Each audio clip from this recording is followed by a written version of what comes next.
Então, boa tarde, pessoal. Sejam todos bem-vindos ao último dia do Eventual Meets de 2021. Meu nome é Matheus, eu sou diretor do time de voo horizontal da Eventual ITA, e hoje vou sediar o último dia do evento da Eventual Meets.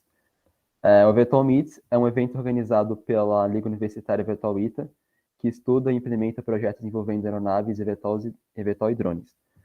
O objetivo deste evento é trazer um pouco da realidade da indústria e das pessoas da indústria de eVTOLs ou Ivantes para a comunidade haitiana e do público em geral também, com o intuito de contribuir na capacitação e na difusão de conhecimentos nesta área tão importante para a indústria aeronáutica hoje. A apresentação de hoje ela vai conter 4 sessões, que vai ser primeiro uma apresentação conjunta dos convidados, né? Perguntas referentes às apresentações, perguntas selecionadas e gerais. Também, hoje, né, diferente dos outros dias, o nosso evento está sendo transmitido pelo YouTube, então as perguntas podem ser colocadas no chat, e aí a gente vai selecionar, e no final de cada apresentação a gente vai perguntar para os convidados. E os convidados de hoje são José Patrício, que é especialista em controle de tráfego aéreo da TEC, com a apresentação Desafios e Oportunidades para a Mobilidade Urbana. E também a Rafaela Caiô, que é gerente de certificação sênior da ANAC, que vai apresentar a regulamentação para o desenvolvimento e operação de eVTOL. Primeiro a gente vai começar pela apresentação do Patrício. Então, Patrício, se quiser começar já, a gente está... O passo é seu.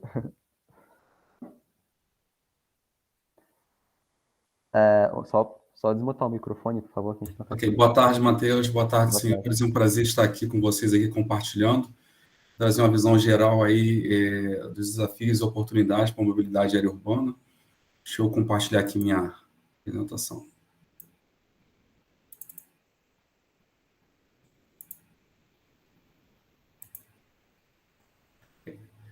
Todo mundo está conseguindo acompanhar aí, né? Está compartilhado, né?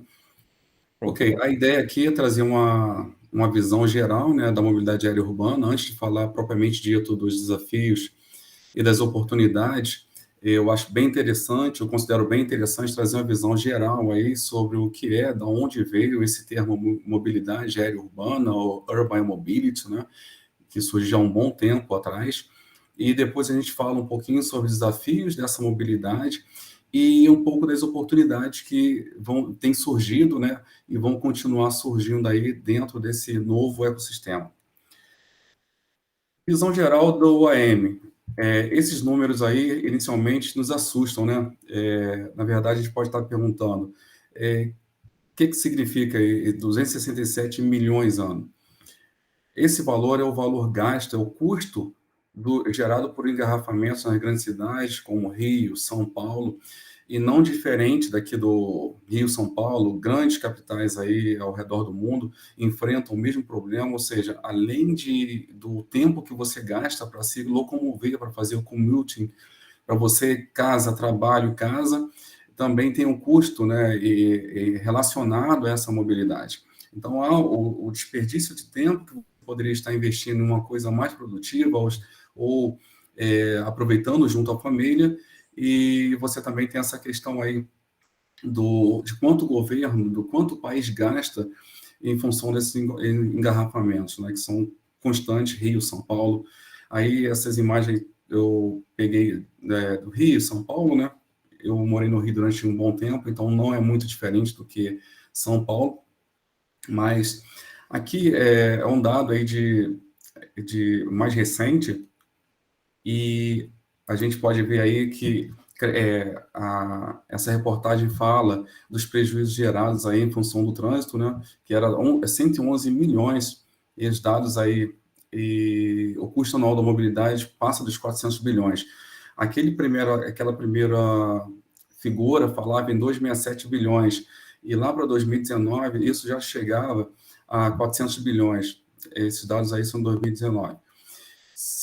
É claro que depois, 2020, 2021, essa progressão ela foi interrompida em função da pandemia, mas há de convir que se não houvesse a questão aí da Covid, da pandemia, a tendência era de crescimento, ou seja, continuaríamos gastando tempo, dinheiro que poderia ser investido em outras coisas com a questão da falta de mobilidade. Um dado aqui interessante nesse slide, aqui no Rio de Janeiro, por exemplo, e para minha surpresa, eu achava, antes de coletar alguns dados, que se gastava mais tempo tentando se locomover em São Paulo, mas na verdade o Rio de Janeiro está aí como 0,1. O primeiro, são 141 minutos aqui de deslocamento casa e trabalho, dados de 2019. Em São Paulo, 132 minutos. De qualquer forma, além do tempo ser considerável, a gente também tem esses valores aí que são bem consideráveis. E aí, há um tempo atrás, cerca de 6, 7 anos, aí começaram a falar mais da mobilidade aérea urbana. Só deixar bem claro que sempre tivemos a questão da mobilidade aérea, com os helicópteros, aviação geral, não é um fato novo. O que é novo são os modais, ou seja, são os veículos que vão passar a integrar esse novo ecossistema. Então, lá atrás, a NASA ela trouxe uma visão, né, para definir o que era mobilidade aérea urbana sob o ponto de vista da NASA. É um sistema de transporte aéreo seguro e eficiente, onde tudo, desde drones de entrega de pequenos pacotes, táxi aéreos para passageiros, operando em áreas povoadas. E ainda ele define como operações seguras e eficientes de tráfego aéreo em uma área metropolitana para aeronaves tripuladas e sistemas de aeronaves não tripuladas. Pesquisada e desenvolvida pela indústria, academia e governo. Então, esse cenário da mobilidade aérea urbana, ele traz algo bem disruptivo. Veículos novos, tripulados e não tripulados. A gente já fala em veículos autônomos, embora não haja, por parte do regulador, no caso aí a OASI, FAA e outros organismos, essa possibilidade ainda de veículo autônomo nesse momento, né? Mas isso é uma questão futura que vai acontecer, é uma tendência natural. Então, a visão geral da NASA é isso aí.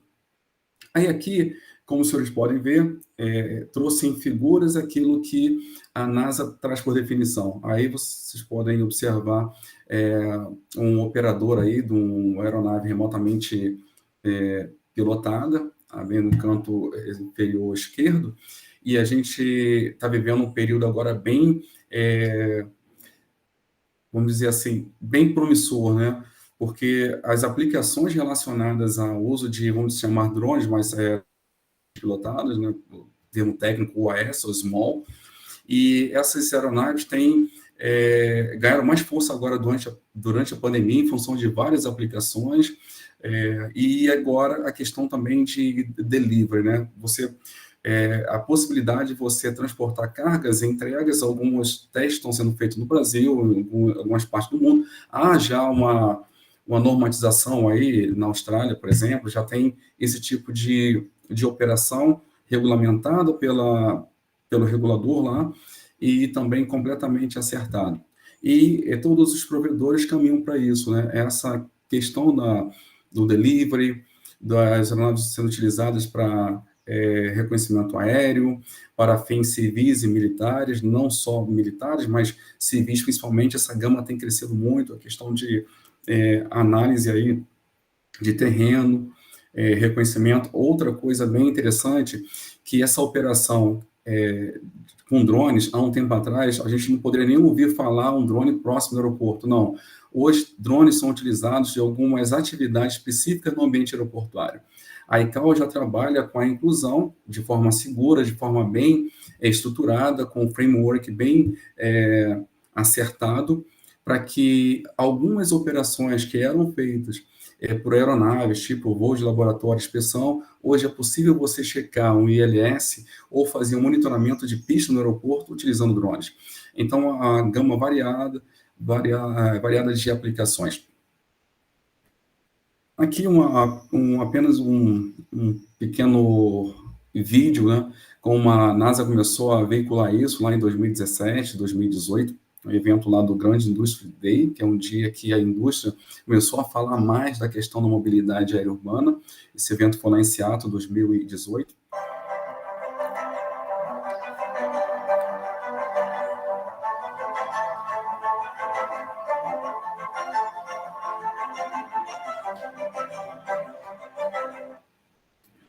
bem interessante, né? E aí, de lá para cá, surgiram o que nós chamamos de conceitos operacionais. Então, junho de 2020, a FAA ela lançou lá o CONOPS, né, a chamada Urban Air Mobility, a versão 1.0. Lembrando que já temos o conceito para UTM, né, que é o UAS, Traffic Management, que é voltado para drones, né, para aeronaves remotamente pilotadas. E, em termos de mobilidade aérea urbana, em 2020 veio esse conceito operacional, com o NOPS, da FAA. Em seguida, o da Air Service Austrália, do conceito de operações também, com foco na mobilidade aérea urbana. E, não diferente, o Brasil tem trabalhado nisso desde 2018, tem trabalhado nisso assiduamente. Eu acredito que está num processo aí, quase final de conceito de operações aqui do DSEA como provedor, e esse trabalho envolvendo o conceito operacional, ele é sempre e tem sido multidisciplinar, envolvendo a academia, a indústria e o provedor e os usuários de uma forma geral. Então, cada um desses conceitos operacionais, eles têm evoluído de maneira a respaldar ou estabelecer critérios, fundamentos, certificações para viabilizar a mobilidade aérea urbana. Aí, trazendo ainda uma visão geral do AEM, né, a FAA ela colocou essa definição, né, que a mobilidade aérea urbana prevê um sistema de transporte aéreo seguro e eficiente, que usará aeronaves altamente automatizadas que operarão e transportarão passageiros ou cargas em altitudes mais baixas em áreas urbanas e suburbanas. E ainda dentro dessa perspectiva, a mobilidade aérea urbana, isso segundo a FAA, a Federal Aviation Administration dos Estados Unidos, né, que é o provedor e o ANSP ao mesmo tempo, e diz que a mobilidade aérea urbana, o conceito, ele é composto de um ecossistema que considera a evolução e a segurança da aeronave, estrutura de operação, acesso ao espaço aéreo, o desenvolvimento da infraestrutura e o envolvimento da comunidade. Principalmente nesse ambiente de mobilidade aérea urbana, a questão do envolvimento da comunidade, ou public acceptance, é fundamental. A gente vai conversar um pouquinho sobre isso aqui um pouco à frente. Mobilidade aérea urbana avançada já é um conceito mais novo, mais recente, que tem sido trabalhado junto à FAA e NASA, que nada mais é do que, em cima do conceito da mobilidade aérea urbana, foi incorporado alguns casos que não foram cobertos ou que não foram endereçados inicialmente lá no AM normal. Então, a gente já começa a falar do commercial intercity, ou seja, voo um pouco fora do espectro urbano, já pegando a parte interregional. A questão também dos delivery, como eu falei, utilizando drones, ou eventualmente até o próprio eVTOL no futuro, serviços públicos utilizando esse tipo de solução, e também a questão do uso privado e recreativo em alguns cenários. Aqui, ó, de uma forma mais visual, o que significa isso, né? O que é mobilidade aérea avançada? É você sair, extrapolar ali a questão urbana, propriamente dita, e você começa a enxergar o entorno do espectro urbano. Então, você consegue fazer um airport shuttle, você consegue fazer uma mobilidade usando o AirTaxi, o commute, fazendo uma conexão com a aviação, com o transporte regional. Então, a ideia maior dessa mobilidade avançada urbana nada mais é do que conectar locais anteriormente não servidos pela aviação geral, regional, interregional e urbano. Então, essa é a grande sacada, é um grande desafio em termos de mobilidade aérea urbana no cenário atual. Estamos falando agora exatamente dessa mobilidade aérea avançada. E aqui é apenas uma ilustração que foi bem divulgada na época lá do evento chamado Uber Elevate, em maio de 2019, como a introdução do novo veículo, o eVTOL, Electric Vertical Takeoff and Landing, como esse veículo ele poderia potencializar essa mobilidade aérea urbana. Então, a gente tem aí um cenário embaixo aqui, um voo normal com carro, né, com veículo aí, utilizando o Uber, por exemplo, o UberX, e um tempo de deslocamento de 2 horas e 10, uma distância de 119 quilômetros, o preço variava em $52.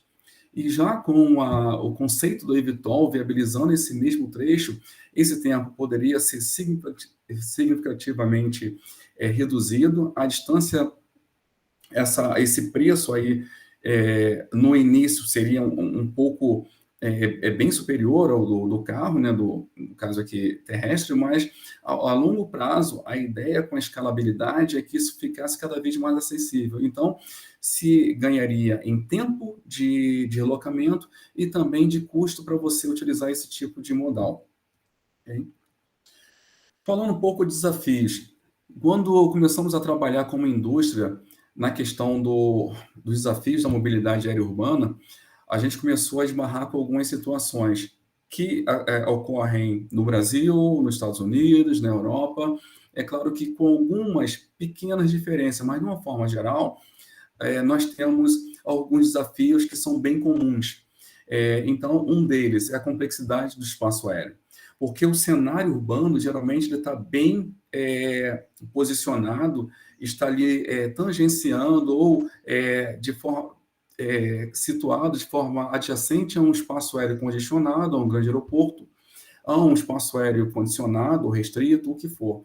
Então, uma das coisas que a gente tem que sempre esbarrou foi a questão da necessidade ou da intenção de criar essa mobilidade, potencializar essa mobilidade em cenários complexos. Aqui uma imagem de São Paulo, de Congonhas, aeroporto de Congonhas. Aqui nós temos aqui ao lado vários helipontos, vários heliportos ali ao entorno de São Paulo.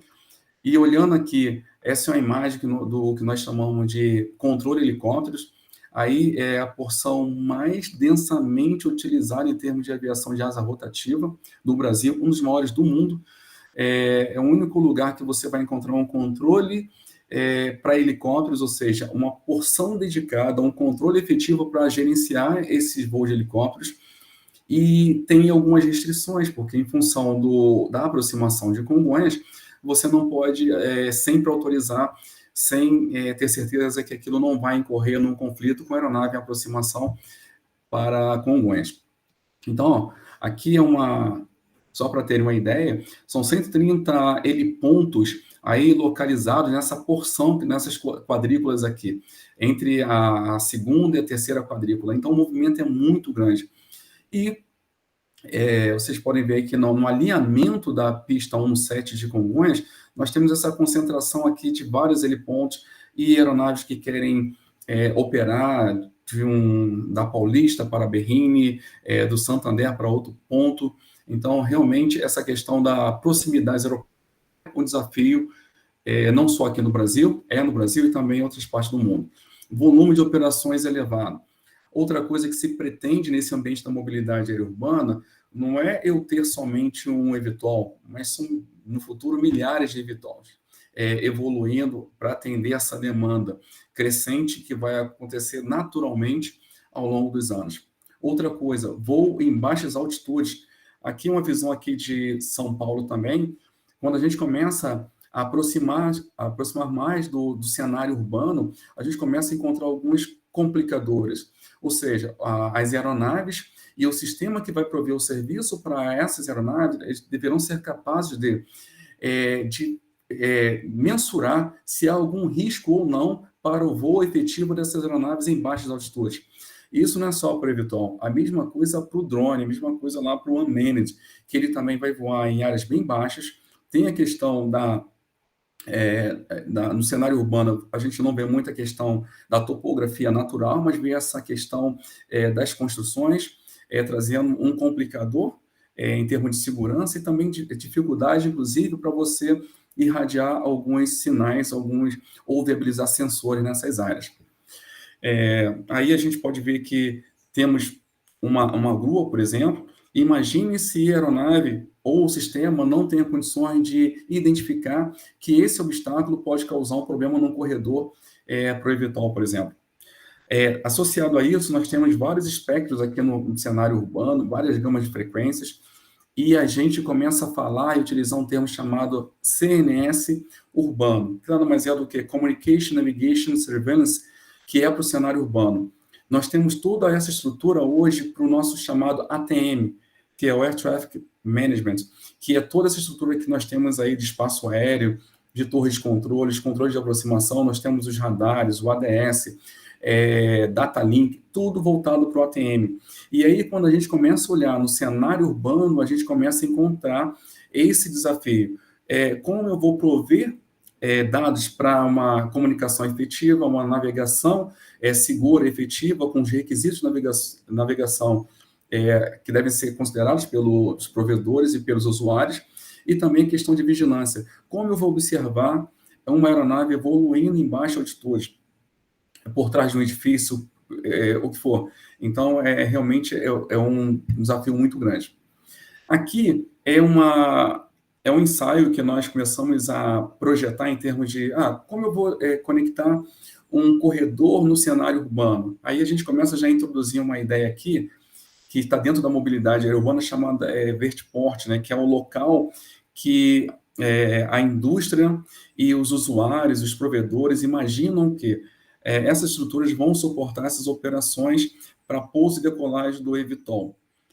Hoje nós temos nossos aeroportos, nós temos os heliportos, alguns helipads, e nós entendemos que, quando falo nós, a indústria, a academia, esse é um ponto pacificado, é que nós teremos a estrutura de vertiport. Depois eu mostro uma figura bem interessante do que seria esse vertiport, né? Uma imagem bem melhor que isso aqui, mas aqui a ideia é que eu vou ter que conectar no espaço aéreo em baixa altitude 2 vertiports ou até mais, porque está previsto que eu tenha muito mais vários corredores, uma complexidade muito grande de conexão de corredores e vertiports. Então, imagine a gente ter que criar esse cenário, reproduzir esse cenário na grande cidade, dentro de uma área como São Paulo, dentro no Rio de Janeiro. Aí a gente começa a esbarrar. Isso aqui é um trecho de uma rota especial de helicópteros utilizado lá no Rio de Janeiro.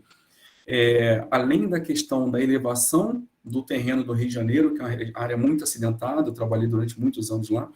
Então, a gente, quando começa a pensar no espaço aéreo do Rio de Janeiro, eu tenho várias restrições, relevo, entre ali o Galeão, o Jacarepaguá, a Barra, eu tenho todo o maciço da Tijuca, toda a região ali bem pesada, inclusive dificultando a visualização de sinal de frequência VHF ou até de visualização mesmo de vigilância.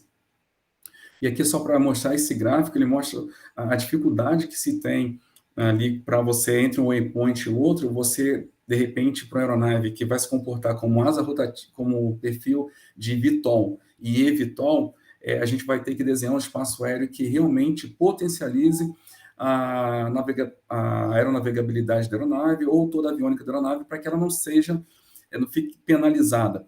Imagina um veículo elétrico que tem uma restrição de autonomia em função da bateria, se o meu espaço aéreo não for bem desenhado. Então, isso é um complicador para a gente, desafio muito grande.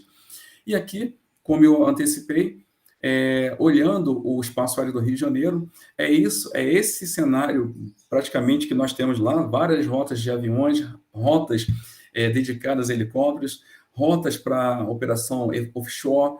Os aeroportos do Galeão e Santos Dumont são muito próximos, bem próximos, então tudo que eu queira fazer na área do Rio de Janeiro, não diferente de São Paulo, eu vou ter que fazer um estudo bem complexo para viabilizar esses voos do eVTOL, do veículo elétrico, e também de drones de forma segura e sem penalizar e sem impactar com a segurança operacional. Então, é necessário manter as operações com segurança e o conforto dos passageiros, considerando as... Aí, quando a gente começa a falar do clima, aí a gente tem outro cenário. O que nós temos hoje, em termos de ATM, garante toda a segurança operacional do voo, saindo do aeroporto A para o aeroporto de qualquer parte do mundo. Eu tenho prognóstico de meteorologia, eu tenho sensores nos aeroportos, eu tenho informações que são trocadas em voo, eu tenho toda a rede de cobertura de satélite que me dá essa informação. Mas quando eu vejo o clima, o cenário urbano, é completamente diferente. Eu não posso garantir que a meteorologia, que um voo do eVTOL, ele vai encontrar no meio do corredor, é o mesmo que o METAR, que é a informação que eu estou recebendo, por exemplo, do aeroporto de Congonhas. O que eu quero dizer? Que se hoje eu utilizo informação do aeroporto mais próximo para utilizar na minha navegação, mas isso não é tão preciso, porque eu posso ter uma condição de chuva em Congonhas e não ter uma condição de chuva ali num corredor em cima da Avenida Paulista. Então, em termos de meteorologia, a gente começa a falar do microclima.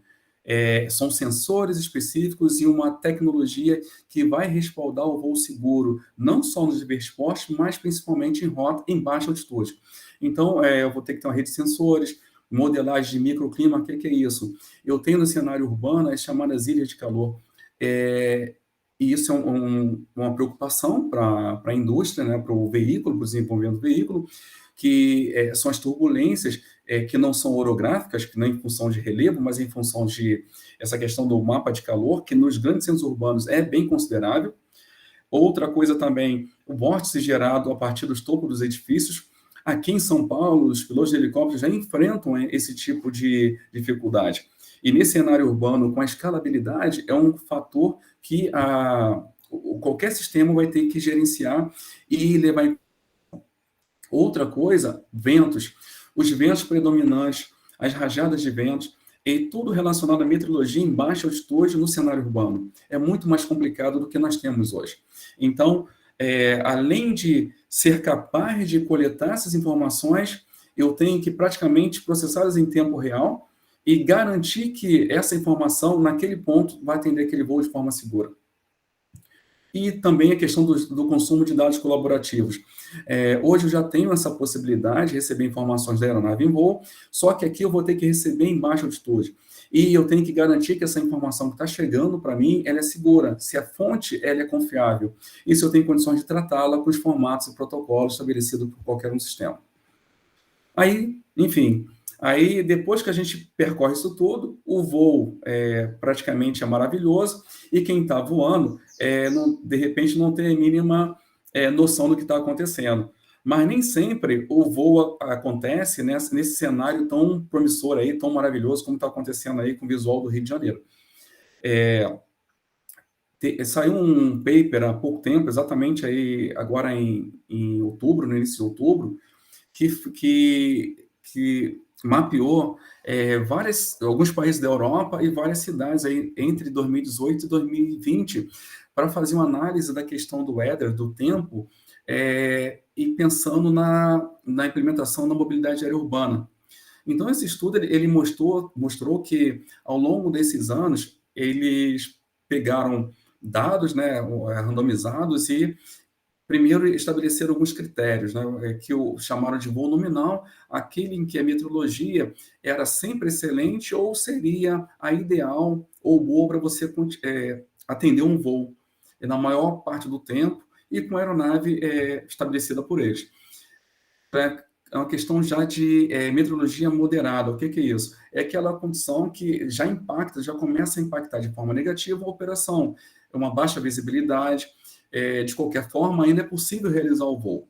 E a mais extrema é a condição severa, que é definida como aquela condição que impacta qualquer tipo de disponibilidade de voo, seja o provedor, o operador de uma frota de eVTOL ou táxi aéreo, o que for, ele não consegue atender em sua plenitude aquela demanda que foi levantada pelos usuários.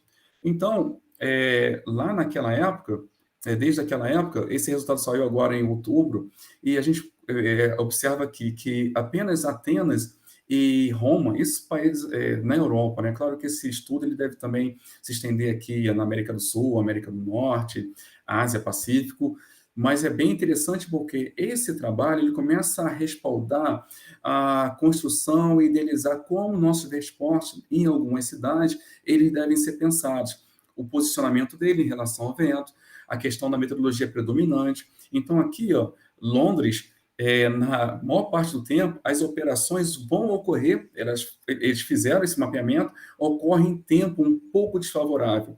Então, em termos de escalabilidade para oferta de voos em alguns cenários, em Londres, em alguns momentos, é claro que isso aqui também tem período do ano, período diurno, noturno, mas só para trazer uma ideia do impacto da meteorologia no cenário da mobilidade aérea urbana. Agora, falando um pouco de oportunidade. Desde que eu tenho trabalhado na questão da mobilidade aérea urbana, a gente acaba ficando assustado com o número de previsões, primeiro pelo número de veículos, né? E aí o pessoal até brinca, pô, Patrícia, ver na era dos Jetsons, eu falei, é mais ou menos isso, porque se pretende construir, desenvolver e escalabilizar. Então, é um caminho sem volta. Existe realmente uma tendência de crescimento desse novo segmento, desse novo ecossistema.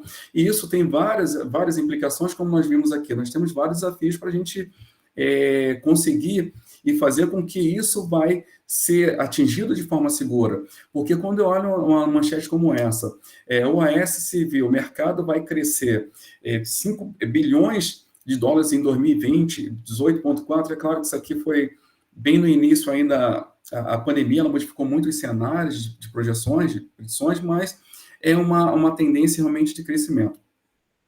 E aí, nesse segmento ainda, isso aqui é bem recente, né? São as manchetes que a gente todo dia vê uma coisa nova. Várias empresas têm solicitado, já têm fechado contratos com novos parceiros para, no caso nosso, IVE, Embraer, com outras empresas, e ao mesmo tempo parcerias com essa parte que vai ser responsável pelo desenvolvimento da estrutura, no caso, tipo essa empresa Skyports, essa empresa é uma das maiores, se não for a maior, e tem atuado ao redor do mundo, trazendo ou já fazendo análise dessa estrutura dos vertiportos para acomodar essas operações de forma segura, porque diferente do que nós temos hoje com um heliporto, eu tenho que imaginar que esse veículo elétrico ele vai ter que pousar, ele vai ter que ter uma recarga, aí vai depender do ciclo de recarga, eu tenho toda a estrutura, então já tem empresas trabalhando nesse sentido para viabilizar soluções que não adianta eu construir 300 veículos, tá? O que for, mas como eu vou escalabilizar, fazer com que essas aeronaves pousem e decolem, pousem em locais seguros, que eu tenha todo um serviço de security para acesso de passageiros, de forma que eu atenda essa questão da escalabilidade. Aí a mobilidade aérea ela vai realmente trazer novas oportunidades, né? A gente vê aqui implementação do Urban CNS, o que é isso?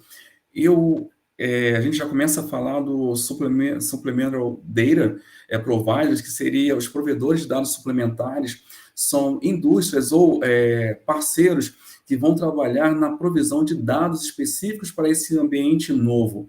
Então, se antes eu tinha um clima, uma informação climática para o ATM, para aviação normal, aviação geral, eu começo a focar nessa provisão em baixa altitude, dentro do cenário urbano, com tempo de latência cada vez menor e com grande acuracidade. Outra coisa também, uma outra oportunidade, sistema de gerenciamento para o tráfego aéreo urbano. Aí uma imagem do sistema nosso, no caso a TEC, que é utilizado para o gerenciamento do tráfego aéreo normal, a tela do Sagitário. Então, há vários produtos, várias soluções para o gerenciamento de tráfego. E a gente entende que a indústria também caminha para ter sistemas de visualização, sistemas voltados, e a gente tem trabalhado nisso, sistema que realmente atenda a esse novo momento, esse novo cenário, ecossistema da mobilidade urbana. Aumento do portfólio da indústria aeronáutica. Aqui, até 2019, já nós tínhamos aí mais de 170 programas de desenvolvimento de aeronaves elétricas no mundo. E isso, é claro, só aumentou de lá para cá. Tá? Esse dado aí é de 2019. E isso não para. E é claro que tem a questão da certificação, que depois a Rafaela vai falar, que é muito importante. Então, não é só construir, mas você tem que certificar também. Mas esse é um cenário que a gente tem vivido. Vários programas desenvolvendo aeronaves elétricas ao redor do mundo. Aí começa a questão do vertiport que eu adiantei para os senhores.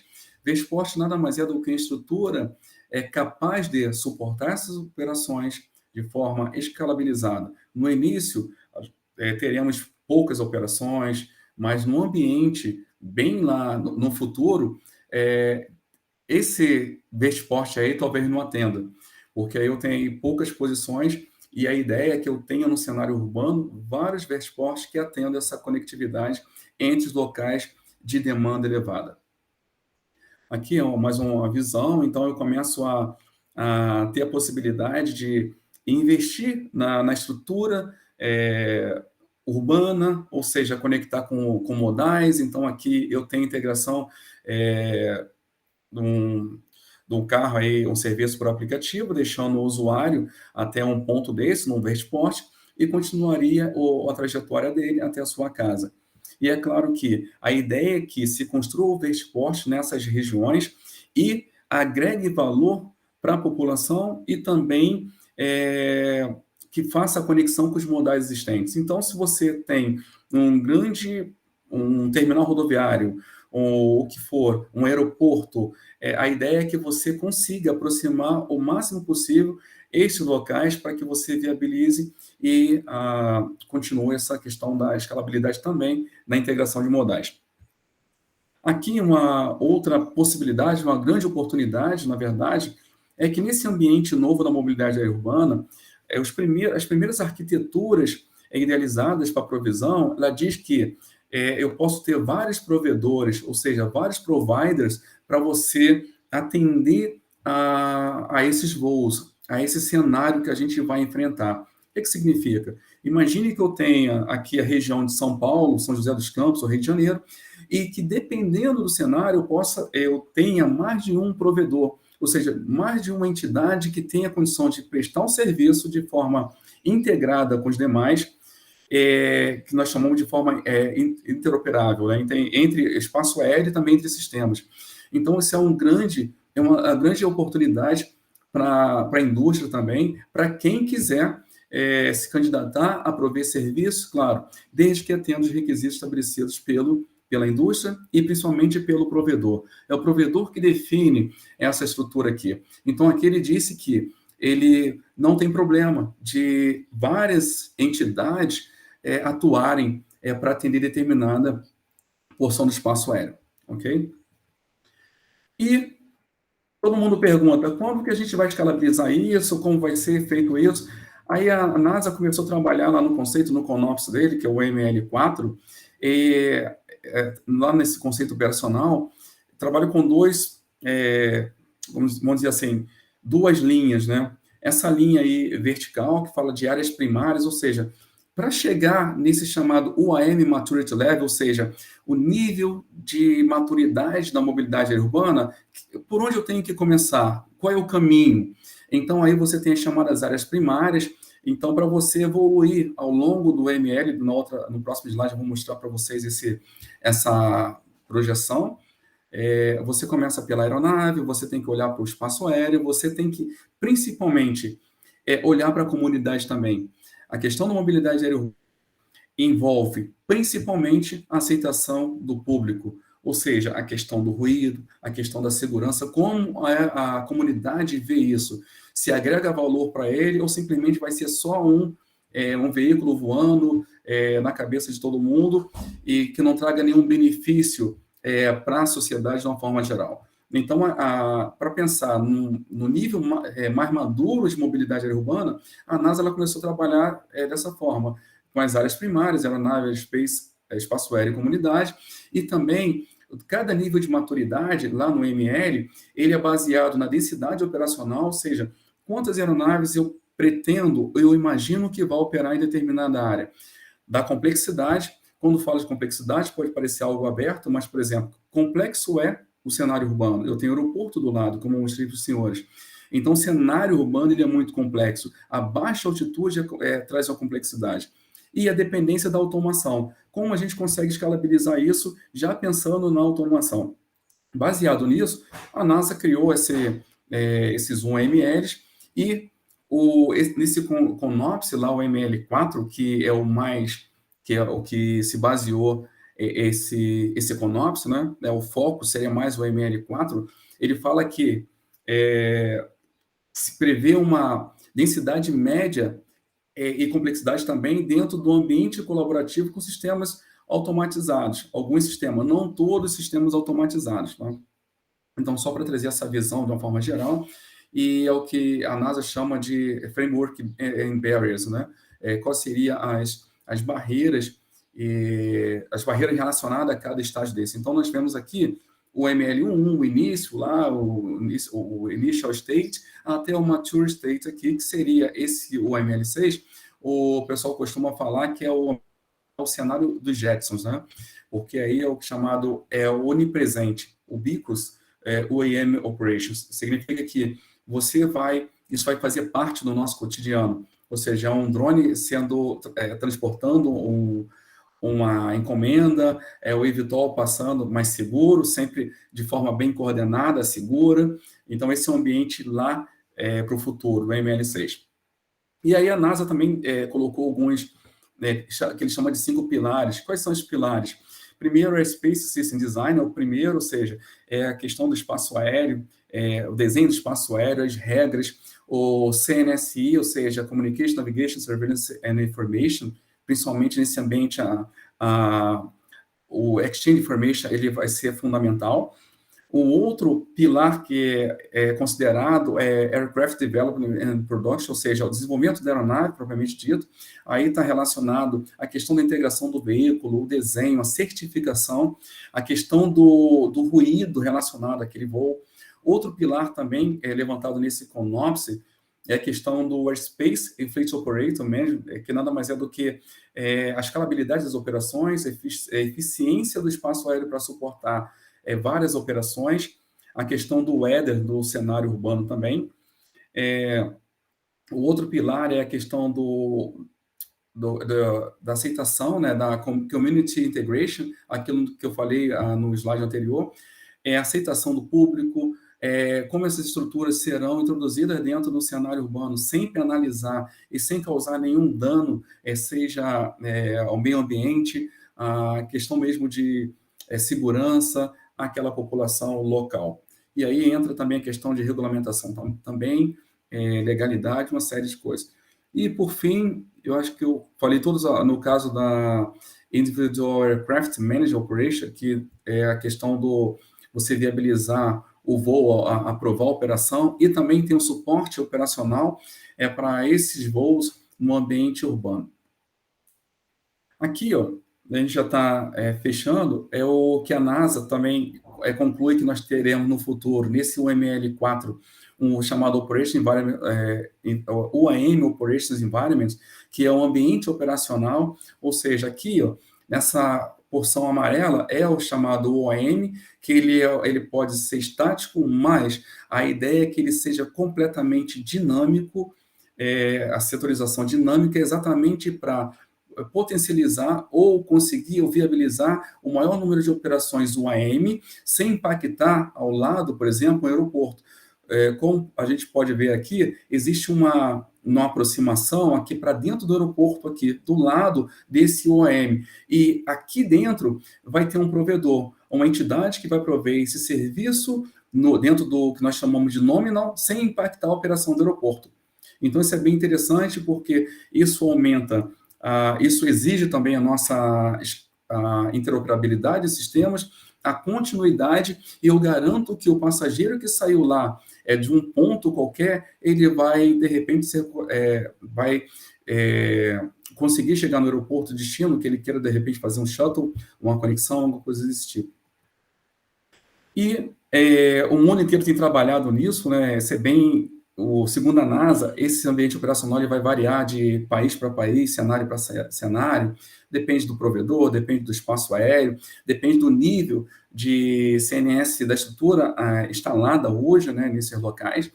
Então, isso aqui foi uma matéria que saiu agora uma semana atrás, que mostra que como a Coreia, né, Coreia do Sul, ela está planejando aí essa conexão, ou seja, já é uma realidade, como eles estão pensando em termos de conceito operacional para fazer a conexão entre dois vertiports ou dois locais aí, e é claro que o que é que a NASA fala nesse conceito operacional ML4? Algumas cidades vão ter mais condições de chegar nesse nível de maturidade de uma forma mais adiantada do que outras, porque envolve, como eu falei, várias coisas, né? Não só a questão do espaço aéreo, mas o nível de desenvolvimento em termos de estrutura instalada, de capacidade de CNS que o provedor já disponibiliza.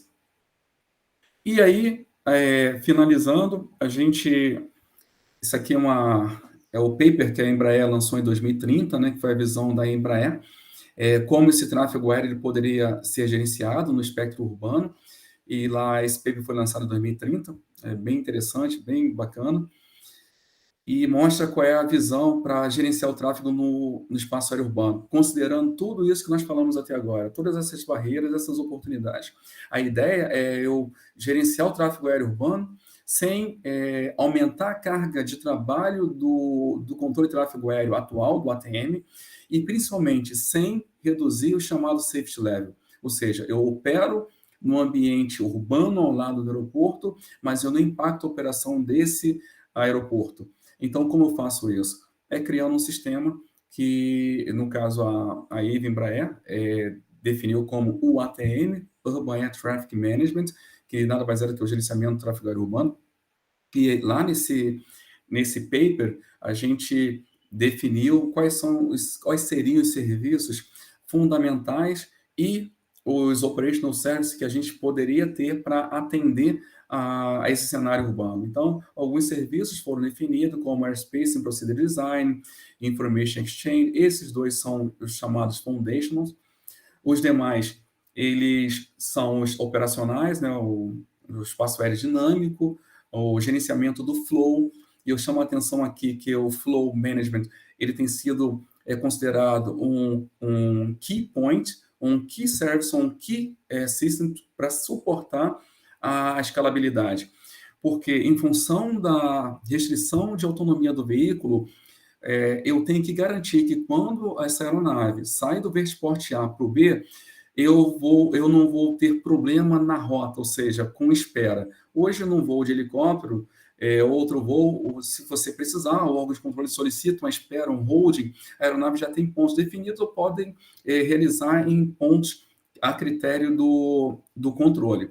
Mas no mundo do OAM, considerando o eVTOL, com uma autonomia reduzida, a gente está evitando ou vai evitar essa questão de espera. Então, é ideal que o sistema me garanta que ele vai sair de um ponto A para um B, sem, claro, a menos que haja uma emergência, mas em condições normais, eu tenho que ser capaz de gerenciar esse voo. Então, o flow management será fundamental para o sequenciamento da saída e da chegada, sem exceder a capacidade operacional do vertiporte.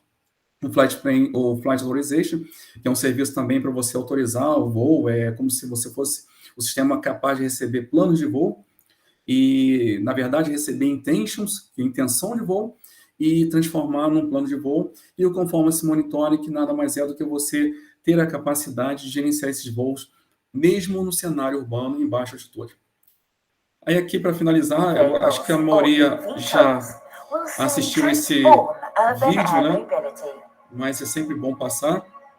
We'll rely on eVTOLs to get us to our destinations on a daily basis.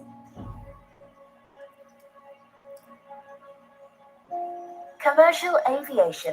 Eu vou adiantar aqui para não atrapalhar a apresentação da Rafaela, porque eu acho que já falei muito tempo. Então, da minha parte, é isso aí. Essa era a ideia que eu queria trazer para os senhores aí hoje à tarde, tá bom? Fico à disposição dos senhores aí para a parte de perguntas. Muito obrigado. Obrigado, Patrício. A gente vai passar para a apresentação da Rafaela agora, e a gente vai deixar as perguntas para o final. Tanto as perguntas da primeira apresentação, quanto as que virão também. Ok. Aí pode iniciar já, Rafaela. Agora o espaço é seu.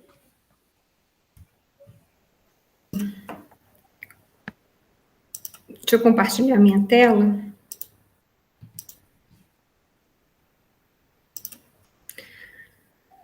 Bom, boa tarde a todos, né? Obrigada aí pela oportunidade de estar participando do evento de vocês. Espero contribuir aí de alguma forma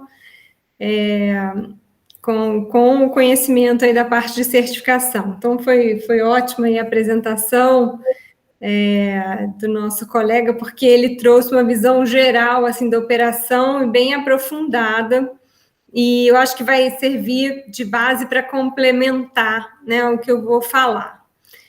Bom, começando rapidamente, eu vou me apresentar. Eu trabalho na ANAC, eu sou gerente de programa de certificação de algumas aeronaves, inclusive da nova aeronave aí, da IVE, que é essa aeronave eVTOL.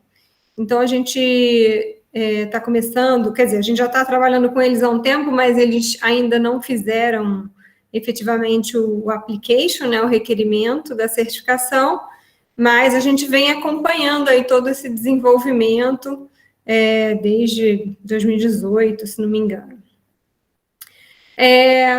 Eu também trabalhei na Embraer 10 anos e trabalhei na Mitsubishi e esse meu background, até para dizer para as pessoas que não são da aeronáutica, né? Eu sou engenheira civil de formação, mas eu fiz mestrado em aeronáutica e acabei realmente fazendo a minha carreira, eu trabalho mais de 20 anos com aviação. A minha área do conhecimento é certificação de aeronaves, mas mais na categoria transporte. Então, estar em contato com essas aeronaves da aviação geral, né, considerada aviação geral e tão inovadoras assim, os eVTOLs, tem sido um desafio bacana e tenho aprendido bastante. Bom, então o que eu trouxe para vocês é falar um pouquinho sobre essa regulamentação que é necessária para o desenvolvimento e operação dessas aeronaves. Então, eu queria começar falando sobre esse mercado, né? Então, esse mercado de eVTOL é um mercado global, a gente tem centenas de empresas desenvolvendo esses aviões elétricos, né? E enfim, é uma coisa que é um fenômeno que tem várias startups ao redor do mundo, então tem China, Japão, Austrália, Europa, Estados Unidos, Brasil, Espanha, enfim, N países desenvolvendo essas aeronaves, e isso é uma realidade já. Então, é um desafio bem bacana. E no Brasil, propriamente dito, a gente tem a IVE, que é uma subsidiária da Embraer, que já está trabalhando, né, no projeto da aeronave deles, e com certeza outras virão. Então, é uma realidade, né? Com parcerias aí com diferentes empresas, a Helisul, a Flapper, a Avanto, enfim. Então, isso é a nossa indústria nacional. E o mercado brasileiro, ele é bastante promissor, né? Como o José mostrou, ele tem características de trânsito nas cidades, tudo que fazem com que o mercado brasileiro seja atrativo, essa seja uma possível solução para esses nossos problemas de congestionamento e tudo. Então, eu trouxe aqui duas notícias, né, que a Azul... Só um instante, é que a tela não está apresentando aqui. Não está? Não. A gente não consegue ver a tela. Ah, você não está vendo? Não. Espera aí, deixa eu tentar de novo. Tranquilo.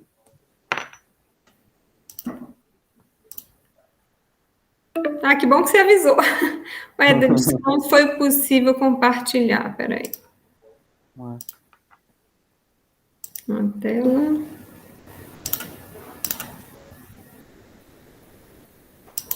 Entrou? Agora sim. Então vamos lá. Então aqui eu falei sobre mercado global e a indústria brasileira com a IVE e os vários anúncios aí de parcerias, contratos e vendas, enfim, isso vai continuar acontecendo, né? E possivelmente com outros fabricantes nacionais também.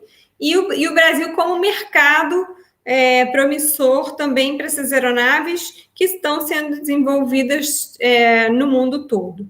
Então, a gente tem aí duas notícias, né, que eu coloquei, uma da Azul, que anunciou um acordo aí com a Lilium, inclusive eles estiveram ontem, né, apresentando o produto deles, e a Gol, com uma parceria aí com a Vertical Aerospace, que é uma empresa do Reino Unido, né? Uma empresa inglesa.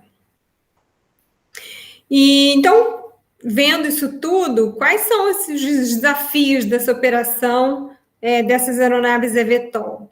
E aí eu acho que a gente precisa parar para se questionar um pouquinho o que a gente espera como cidadão, né? E qual é o futuro que a gente quer construir para a gente. Então, realmente é muito importante a gente discutir essas questões com a sociedade. E algumas das coisas, por exemplo, o quanto a sociedade está aberta, ou ela realmente vai se sentir confortável com aeronaves voando na sua varanda, né, de um edifício, ou, de repente, essas aeronaves sobrevoando a escola onde seu filho estuda.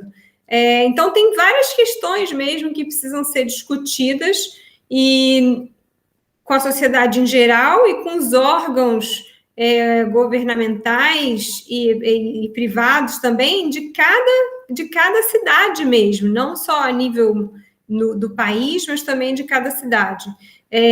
Por exemplo, uma cidade que tenha um cunho de turismo, de descanso, né?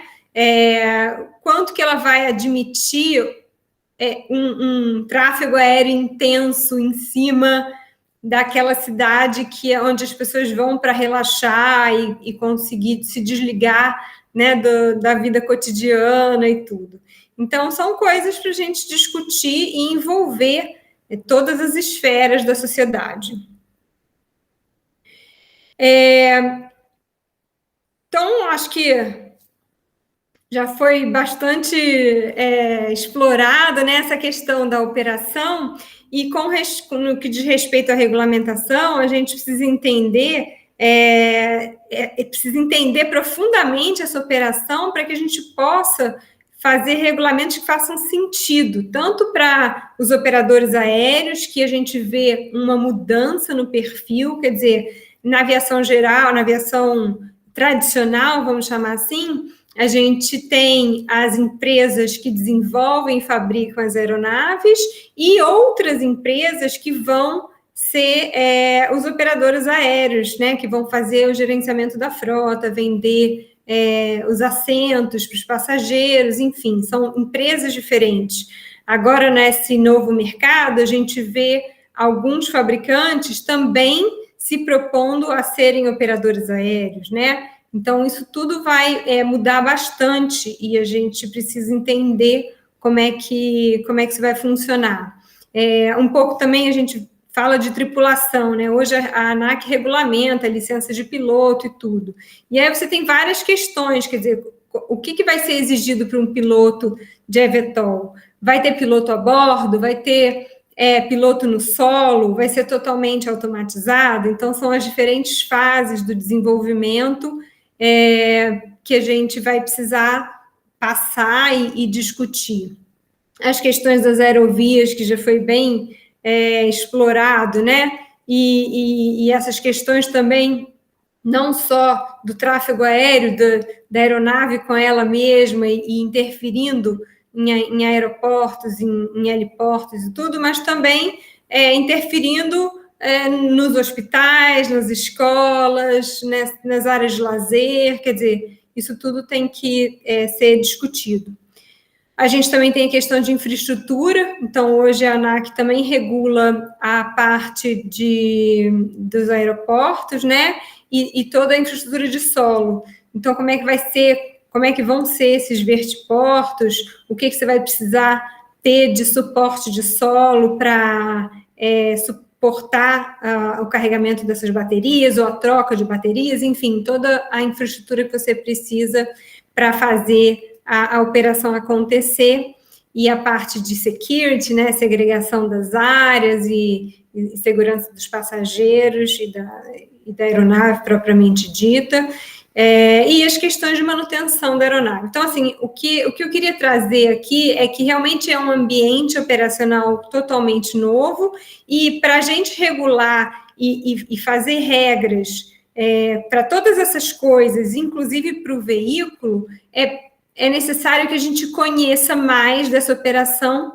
para que a gente entenda quais são os riscos inerentes a essa nova operação.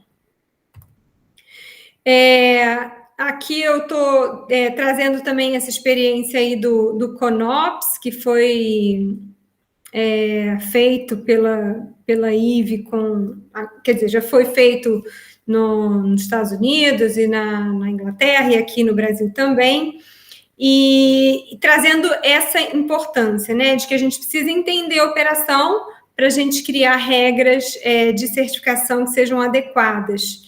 E é interessante dizer que vai ter uma sessão, né, uma fase agora de experiência, que eles estão chamando de IVE Real Experience, que é uma rota entre o Barra Shopping e o aeroporto do Galeão, fazendo esse shuttle, né, essa rota com helicópteros, mas para entender mesmo as dificuldades, os desafios de toda essa dinâmica de você transportar os passageiros numa rota urbana, né, irregular e com horário, enfim, como é que é a questão dos microclimas, das zonas de sombra, dos equipamentos. Então, ela vai colocar isso em prática. Eu acho que começa agora os testes em dezembro, e vai ser aberto para o público em geral. Então, quem estiver interessado em voar, né, na aeronave, pode ir lá comprar um bilhete, tudo, e vai voar. Claro que não vai ser, né, obviamente, com o veículo eVTOL ainda, isso vai ser um experimento feito com um helicóptero, mas já vai dar para entender um pouquinho como é que é essa operação. Então, é realmente colocar a mão na massa para poder experimentar, entender as dificuldades, as limitações, para você colocar requisitos até tanto de operação quanto do veículo que possam ser coerentes com aquela operação. Bom, então, e qual o papel da ANAC nisso tudo, né? Então, voltando lá para o começo de tudo, o papel da ANAC é regular e fiscalizar as atividades da aviação civil e a infraestrutura aeronáutica e aeroportuária no Brasil. E a ANAC tem a missão de garantir a segurança e a excelência da aviação. Então, aqui a gente vai falar um pouquinho mais sobre a regulação, tá? E quando a gente fala em regulação, a gente pensa em requisitos de certificação. Então, como eu falei, a gente emite requisitos de certificação não só para o veículo, mas como para os operadores aéreos, para os próprios aeroportos, para os pilotos, para as escolas, enfim, para oficinas de manutenção. Então, tem toda uma gama de áreas onde a ANAC atua. Eu particularmente trabalho na Superintendência de Aeronavegabilidade com a certificação do veículo propriamente dito. Mas você pode fazer um paralelo aí com todas as áreas. Então, os requisitos de certificação, na verdade, são a coletânea de lições aprendidas ao longo da história, né? E com todos os acidentes que aconteceram ao longo da história da aviação, que foram aprimorando os requisitos de certificação, com o objetivo de promover o transporte aéreo, atendendo aos acordos internacionais, né, dos países que são signatários aí da ICAO, e garantir os níveis mínimos de segurança para a sociedade.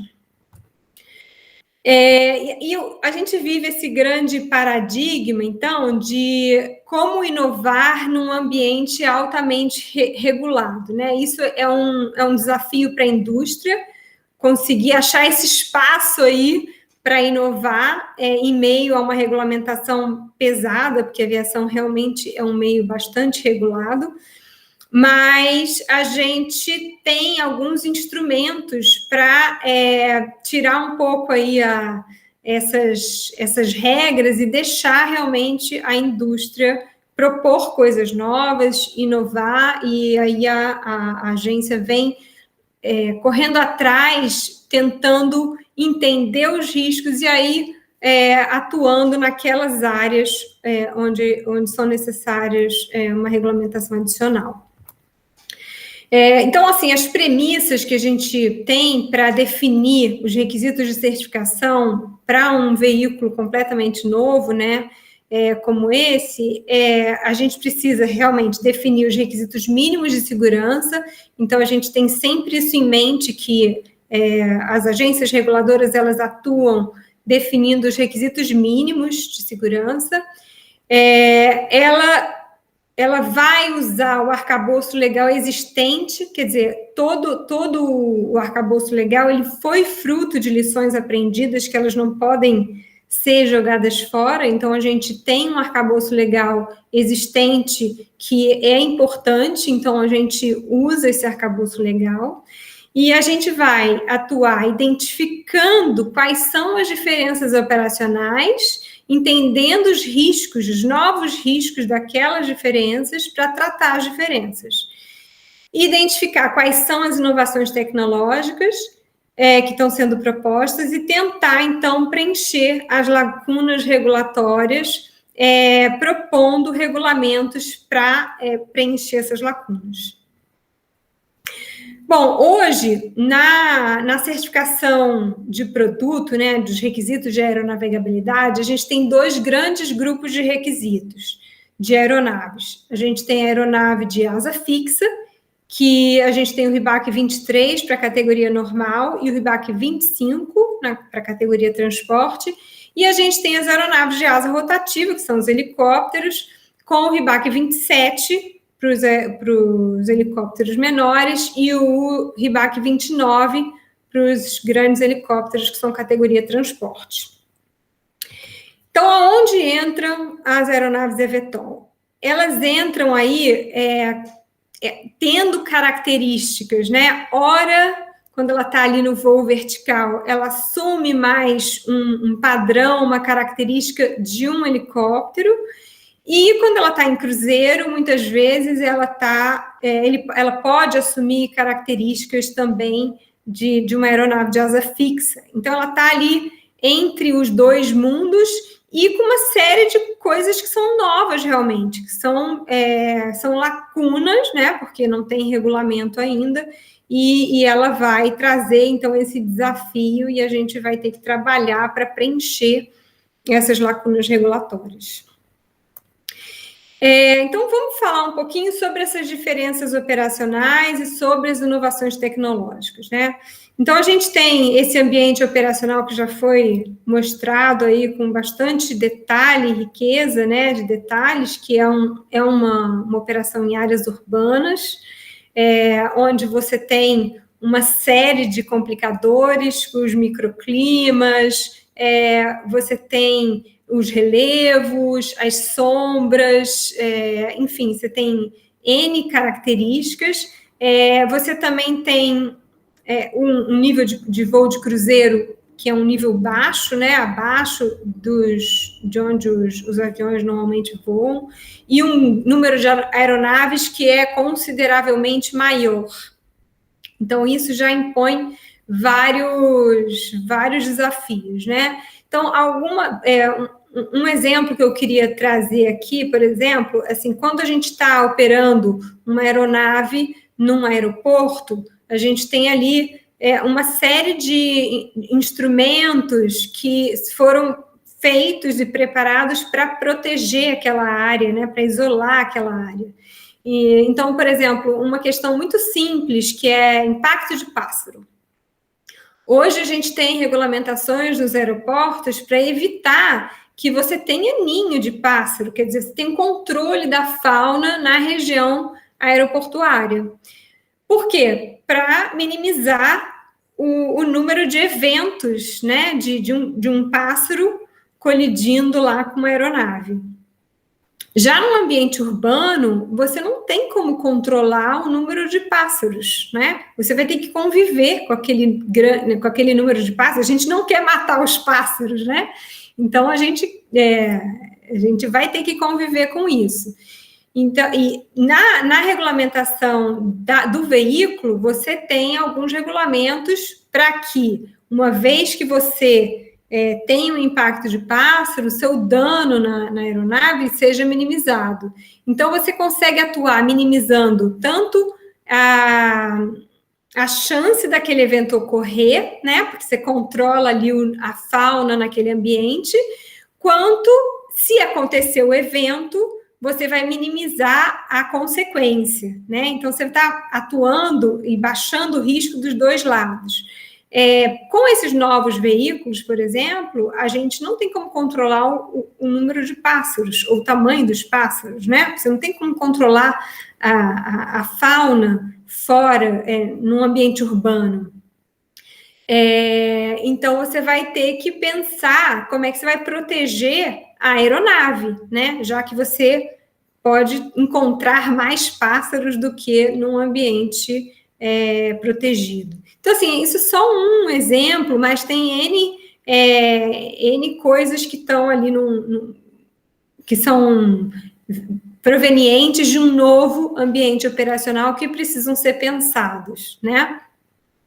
E a gente tem inovações tecnológicas também. Então, a gente tem os voos autônomos, que ainda não é uma realidade, mas um dia vai ser, um piloto que talvez não vai estar dentro da aeronave, um pouso vertical, os motores elétricos, a questão das baterias, né, e dos riscos inerentes a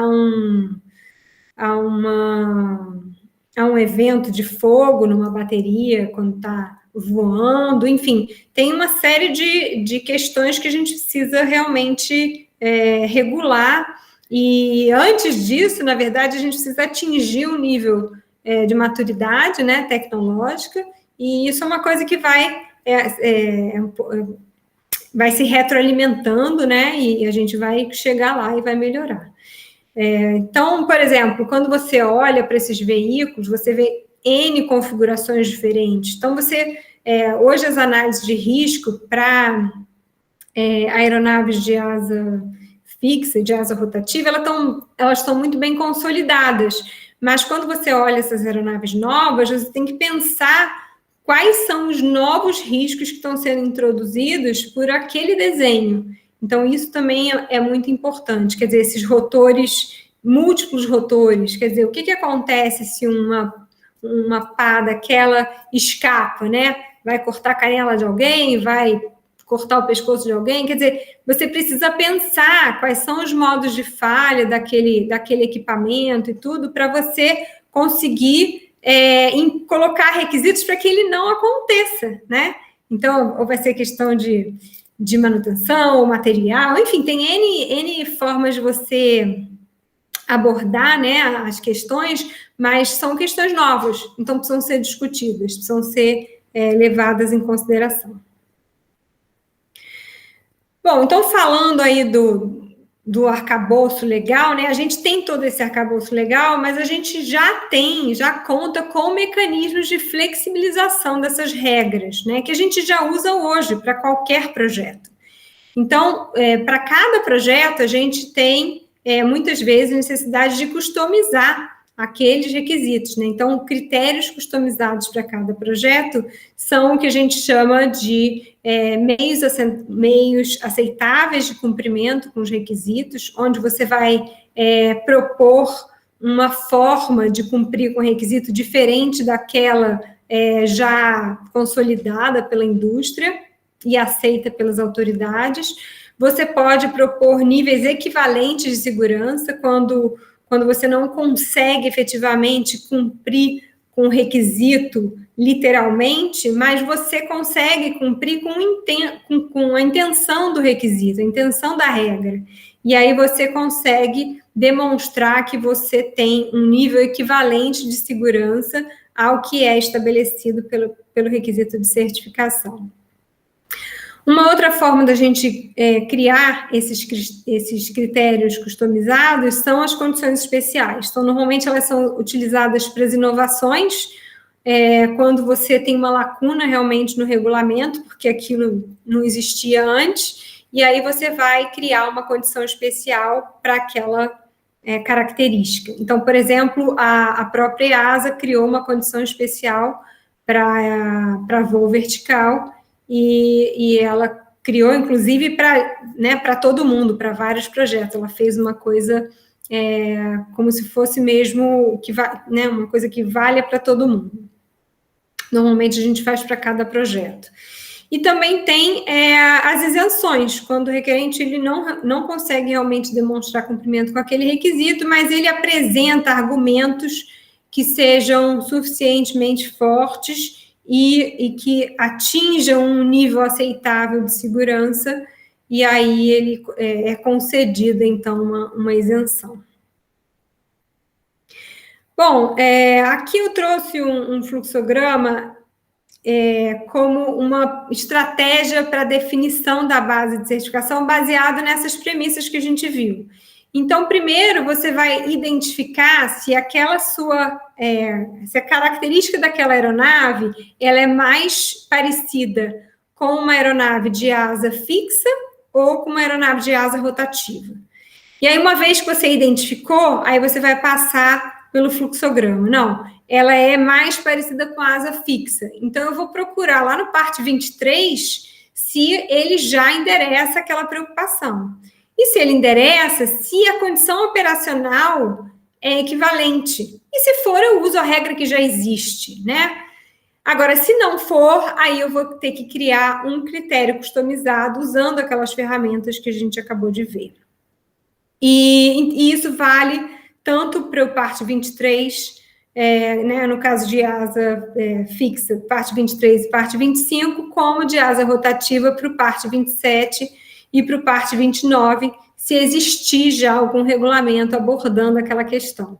E é claro que, como vocês viram naquela figura, né, o eVTOL, ela tem uma lacuna, então muita regra vai ter que ser criada mesmo, que é o que eu chamei aqui de critério customizado. Bom, e onde que a gente está isso em nível mundial, né, de harmonização? A ANAC, ela faz parte do CMT, que é o Certification Management Team, que é um grupo das 4 maiores autoridades aí do mundo, junto com o FAA, a EASA e o TCCA. E a ANAC, por princípio, ela é seguidora do FAA. Então, o nosso modelo de certificação, ele segue o modelo do FAA. Claro que a gente publica, né, os nossos próprios requisitos, que são os RBACs, e existe um certo grau de customização, porque a gente precisa adequar aqueles requisitos, né, que são provenientes do FAA, no nosso contexto brasileiro, tanto operacional quanto legal, entendeu? Então, para que a gente enquadre as regras no arcabouço legal existente, a gente precisa de um certo grau de customização, mas, em geral, os requisitos de aeronavegabilidade, que são 23, 25, 27, 29, e mais o 36, 33 e 34, eles são basicamente o requisito traduzido, né? O requisito do FAA traduzido. Agora, a gente também está sempre olhando, né, para o que a EASA faz, que é uma importante autoridade também na Europa, e, inclusive, a EASA tem vários requerentes de eVTOL e já publicou Special Condition, enfim, ela está na frente aí do que a ANAC nesse assunto, assim como o FAA também, porque ele já tem requerentes, efetivamente. A ANAC tem essas conversas com a IVE, mas a IVE ainda não fez o application, acho que ela deve requerer a certificação ainda, sei lá, acho no final desse ano, enfim, mas a gente está um pouco atrás, mas olhando para o que o mundo está fazendo, né, porque a gente tem essa preocupação realmente de tentar, no máximo possível, harmonizar os requisitos. E a ANAC também participa do grupo de trabalho, que é o Comitê F44 da STM, que trabalha lá junto com a FAA, e o da Working Group 112 de VTOL da Eurocai. Então, assim, a gente tenta manter uma certa harmonização, né, entre o que está acontecendo na Europa e nos Estados Unidos, e para que a gente possa também atender e atuar com os nossos requerentes nacionais. E como eu mostrei lá no começo, a gente tem uma via de duas mãos, né? Porque a ANAC é autoridade primária da IVE, mas a IVE vai fazer o application para uma certificação concomitante com o FAA. Então, a gente está, né, já começamos aí os trabalhos junto com o FAA também, para a gente definir a base de certificação, enfim, começar esses trabalhos de certificação. E da mesma forma como a ANAC, ela não é a autoridade primária mas dos outros requerentes, mas ela é a autoridade validadora. Então, por exemplo, a própria Lilium, que é da EASA, né? Cuja autoridade primária é a EASA, porque é uma empresa alemã, e a Vertical, que a autoridade primária é o Reino Unido, né? O CAA UK. Também a gente vai ter que trabalhar junto com eles para validar a aeronave deles no Brasil. Então, esse é o cenário, né, mundial. Vocês veem que as coisas são bem interligadas e isso é onde a gente está nesse momento. Então, a gente está com o mercado aquecido, né, nessa área de eVTOL, tanto com a indústria nacional, como com esses fabricantes estrangeiros, com pretensões de fazer aplicação na ANAC também, e a gente, então, vai ter que, na verdade, trabalhar nesse ambiente colaborativo com todas as autoridades, principalmente o FAA, a EASA, e, nesse momento, o CAA também, que é a autoridade primária da Vertical.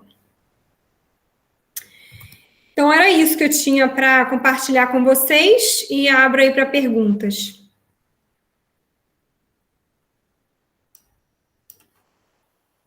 Muito obrigado, Rafaela. Ótima apresentação. Queria primeiro aproveitar para agradecer a presença de vocês, a apresentação de vocês foi muito legal, tanto do Patrício quanto da Rafaela. E também queria agora abrir para as perguntas. Então, a gente vai abrir para as perguntas tanto para a apresentação do Patrício, que foi a primeira, quanto da Rafaela também. Aí vocês podem fazer as perguntas pelo chat do YouTube, que a gente vai selecionando e perguntando aqui. Primeiro, eu queria começar... deixa eu pegar aqui. É uma pergunta do Carlos Moura, que eu acho que é mais focado para a apresentação do Patrício mesmo, que é a seguinte. Como será o controle de tráfego aéreo, terrestre e talvez marítimos dos eVTOLs? Teremos eVTOL vias? Como evitaremos acidentes, colisões, desobediência às regras de navegação, etc.? Ok, excelente pergunta. Com relação ao controle de tráfego para eVTOL, até eu citei na minha apresentação, falo do gerenciamento de tráfego aéreo urbano. Várias indústrias, né, várias empresas, várias entidades coordenadas com a ANSP, com o provedor de serviço de navegação aérea, estão desenhando, estão estabelecendo os requisitos para isso. É fato que teremos um gerenciamento, um controle.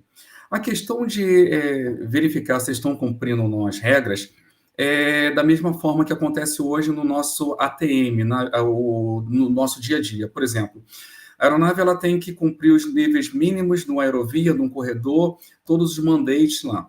E como a gente certifica se isso está acontecendo? Tem um sistema de vigilância.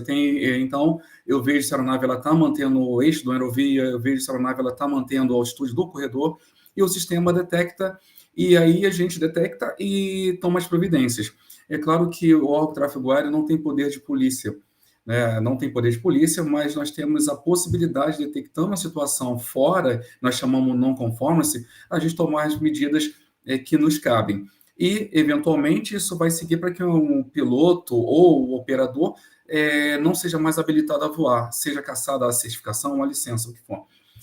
Então, a resposta, sim, vai ter um gerenciamento, não se sabe ao certo quem, alguém vai fazer, porque alguns provedores já falaram o seguinte, olha, eu não quero me meter nisso nesse momento, porque eu já tenho problema suficiente com o meu gerenciamento do ATM normal. A FAA, no início, ela disse que não teria problema, porque desde que cumprissem as regras, se o eVTOL fosse voar no outro dia, o que precisaria ser feito? que cumprissem as regras de helicópteros, mas como nós vimos aqui, pelo que a Rafaela falou, não é bem assim. Então, o veículo tem características que, por vezes, se comporta como aeronave de asa rotativa e como aeronave de asa fixa. Outra coisa, são outras habilitações para esse piloto que nós não sabemos. Então, está sendo criado todo um cenário, um framework, que vai respaldar esse acesso ao espaço aéreo e, consequentemente, a questão do gerenciamento de espaço aéreo e controle. Então, a gente vai ter, sim, realmente um tipo de monitoramento. Eu evito falar um pouco de controle, porque controle, as pessoas pensam, vai ter controlador de voo gerenciando o eVTOL. Não necessariamente. Nós já estamos trabalhando no sentido que os sistemas, até porque, imagine você controlar, eu fui controlador durante muitos anos, existe um número máximo de capacidade por setor ou por ambiente operacional. Você não pode controlar mais do que 50 aeronaves. Imagine um ambiente escalabilizado com 1000 operações de um eVTOL no vertiport. E só para lembrar, em Guarulhos nós temos aí, gira 1.200 e alguma coisa movimentos no pico, e a capacidade horária de Guarulhos é 75 movimentos, se não estou enganado, atualizado, e só que para um vertiport é muito mais do que isso. Então, não necessariamente eu vou ter um controlador, mas eu vou ter uma forma, assim, de gerenciar se esse voo está sendo conduzido de forma segura e eficiente no espaço aéreo, principalmente urbano. Excelente. A próxima pergunta foi para a Rafaela, foi do Pedro Puglia, e ele perguntou assim: todo aeroporto tem uma área aberta ao público e uma restrita aos viajantes, considerada segura, com inspeção de bagagem e detectores de metais na entrada. Caso as soluções dominantes no mercado sejam soluções de deslocamento compartilhado, como essas medidas de segurança podem ser adaptadas sem derrotar o propósito da tecnologia, ou seja, transporte urbano, capilar e ágil? Essa é uma boa pergunta. Esse é um desafio, né? Porque hoje a gente tem regiões segregadas, né? Área terra, quer dizer, que a gente considera ali antes, né? De todo o procedimento de segurança, de security, né? Para que não tenha embarque de itens perigosos, etc. e tal. E eu entendo que a gente vai ter que ter uma forma ágil de fazer isso, para que isso não inviabilize o transporte. Uma coisa que eu acho que vai acontecer em vários países, eu não sei quanto ao Brasil, porque eu acho que o Brasil tem um cenário um pouco diferente, mas que eu já vejo, por exemplo, eu morei no Japão, e você sai do aeroporto sem as malas. Existe um serviço muito eficiente de que você chega no aeroporto e você coloca suas malas num entregador lá, e as suas malas se materializam no seu hotel. É uma maravilha, entendeu? Então, você não tem que pegar trem com mala, você não tem que pegar ônibus com mala, você não tem que pegar táxi com mala, sua mala materializa. Isso, na verdade, para um eVTOL faz todo sentido, porque você não vai carregar 25 quilos de mala de eVTOL, né? Porque isso diminui o seu alcance, você está carregando mais peso e tudo. Então, isso faz todo sentido. Agora, no nosso país, a gente tem um problema de segurança gigante, né? Que as pessoas não sabem se a sua mala vai realmente conseguir chegar no destino, porque vai passar no meio da favela da Maré, vai passar no meio da comunidade não sei das quantas, e sua mala vai desaparecer. Então, assim, são desafios que por isso que eu digo assim, o ambiente operacional é muito distinto de um país para o outro. Então, eu tenho certeza que no Japão isso vai acontecer, porque já é uma realidade lá. Então, assim, se hoje, sem eVTOL, a sua mala já vai por terra, né, por um meio diferente de você, é claro que lá isso vai acontecer. Agora, quanto tempo isso vai demorar para acontecer no Brasil, daí eu já não sei. Mas, por exemplo, um embarque sem mala é muito mais rápido, porque você passa no detector de metal e você embarca, né? Você não tem todo aquele rigor ter que inspecionar uma bagagem, né? E raio-x, aquele negócio todo. Então, assim, tudo vai depender do seu ambiente operacional. Eu poderia... Claro, por favor. A Rafaela, ela foi bem, assim, excelente a pergunta e excelente também a resposta. Ela mencionou esse caso do Japão e é interessante porque quando a gente está pensando no gerenciamento do eVTOL, e eu falei aqui da questão da capacidade do flow management, quando você não tem essa questão do peso incorporado, ou seja, quando você não aumenta o payload da aeronave, você, consequentemente, você está aumentando o range dela. Então, você está potencializando segura, porque cada 1 quilograma que você coloca na aeronave, poxa, imagina a restrição de veículo com bateria elétrica. Então, você já começa a comprometer o alcance. Essa é uma situação. E outra que eu achei interessante, isso que ela falou, até anotei aqui, é que, por exemplo, a gente tem um conceito chamado turnaround time. É o tempo que leva entre a aeronave pousar e sair para uma nova operação. Em termos de capacidade, quanto mais rápido o meu turnaround, maior é a minha capacidade operacional. Ou seja, imagina o pessoal brinca, o vertiporte é tipo uma colmeia de abelhas, então entra e sai rapidinho. Se eu não tenho a questão da bagagem, eu estou minimizando, eu estou otimizando esse tempo. Então, eu estou aumentando, diminuindo meu turnaround e estou potencializando a minha capacidade. Eu estou tornando esse vertiporte cada vez mais com uma rotatividade muito grande. Muito interessante isso aí, excelente pergunta e só contribuindo com o que a Rafaela falou. Ô, Patrícia, esse negócio no Japão é uma coisa tão assim comum, que você sai do hotel, você nem tira sua bagagem do hotel. Eles vão buscar a bagagem no hotel e vão deixar a bagagem no aeroporto. Você pega, faz o check-in e você pode, integrando, né, essas coisas, você pode, da mesma forma, na hora que você despachar a sua bagagem na companhia aérea, a companhia aérea, ao invés de mandar a sua bagagem para a esteira, ela já mandar a sua bagagem para o hotel ou para o seu destino final, entendeu? Essas coisas, elas podem ser integradas. E você nem pega, uma vez que você despachou a bagagem, é como num voo com escala, né? Que você, por exemplo, você está voando, sei lá, São Paulo, Frankfurt, Paris. Você pega a sua bagagem em Paris, não é assim? Você não vai pegar a sua bagagem em Frankfurt.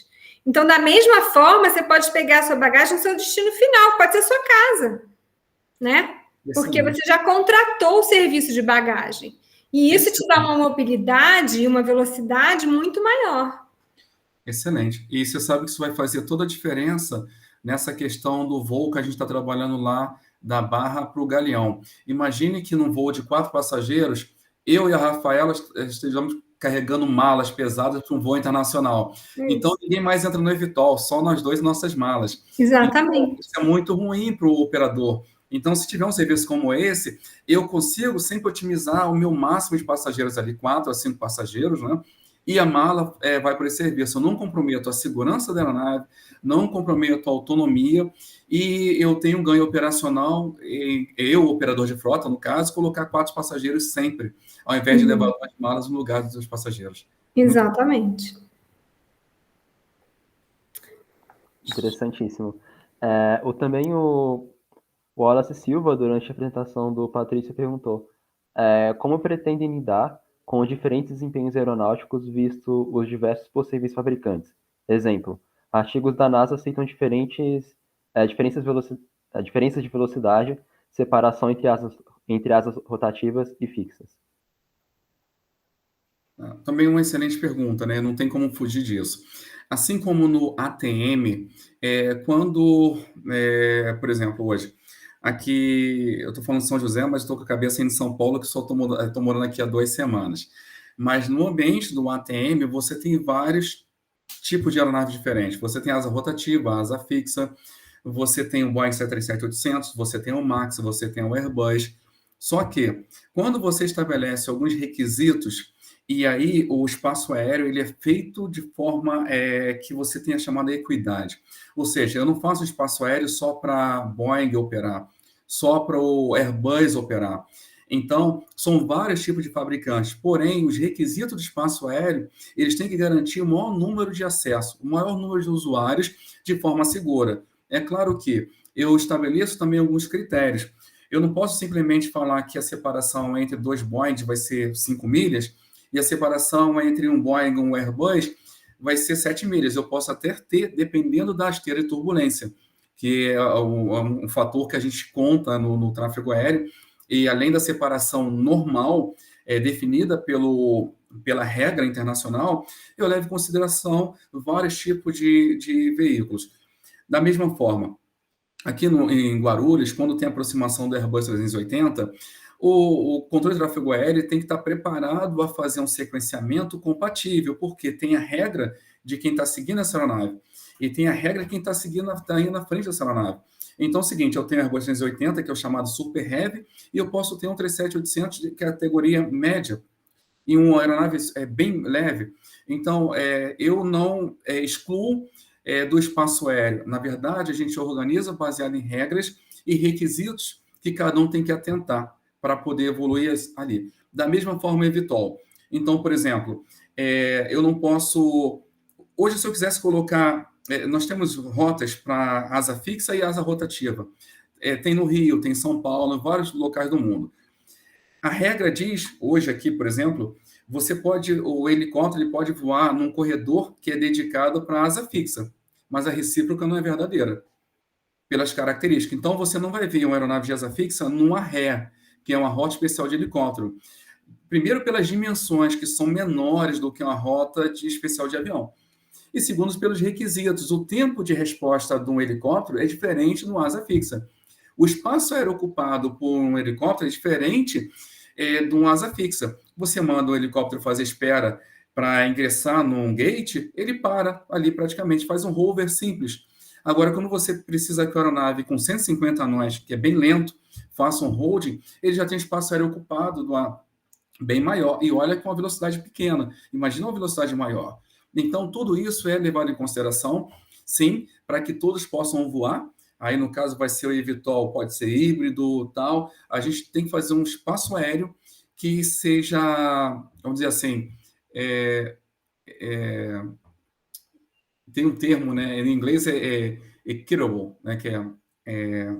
Mas que seja como uma coisa justa, né, para todo mundo e que permita a acessibilidade. A acessibilidade, essa é a ideia. Tá bom?